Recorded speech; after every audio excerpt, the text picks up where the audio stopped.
мені танымайтындар ойлайды, алтын қасықпен туылған, бітіп қалған ақ саусақ деп. Но я просто не жалуюсь. Мен просто жыламаймын отырып алып, аңырамаймын. Мен просто жертва рөліне кіріп отырмаймын күтіп бір нәрсені. Мен тыпырлап тұра берем құлаған сайын. Недавно ғана бір өліп, бір тірілдім. Өздерің білесіңдер. Қатты оңай болған жоқ, қиын болды. Мен бірақ мына жерде өзімнің еңсемді көтере отыра, сендердікін түсіргім келген жоқ.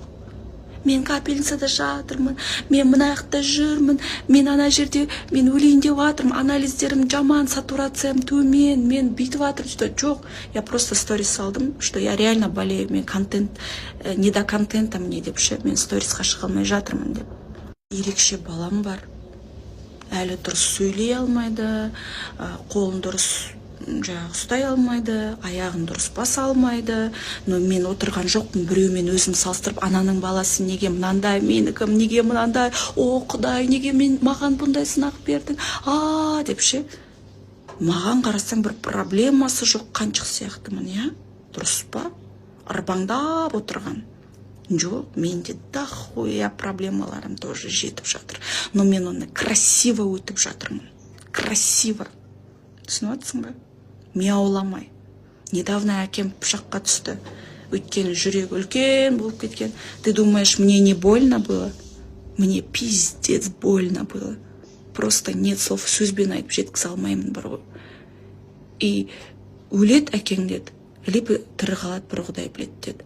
Тақымымды қысып, құламай, еңсемді тік көтердім. Ернім көкпенбек болып, қолдарым көкпенбек болып, ауа жетпей, жаңа қатты қиналған кезімде, скорый, енді адам қиналғанда, жаны қиналғанда скорый шақырады ғой.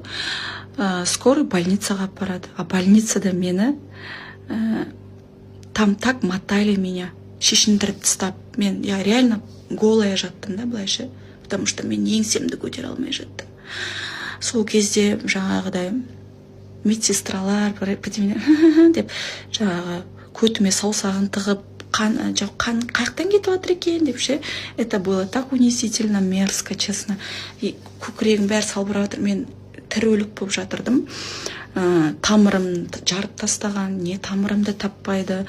Ана жақтан каталкамен мына жаққа сүйрейді, мына жаққа сүйрейді, мына жаққа бүйтеді. Тірі өлікке эксперимент қойып отырған сияқты. Ондай күйді мен көрдім, я. Өте қиын кезеңдер болды, и сынақтар әлі де былай болуда.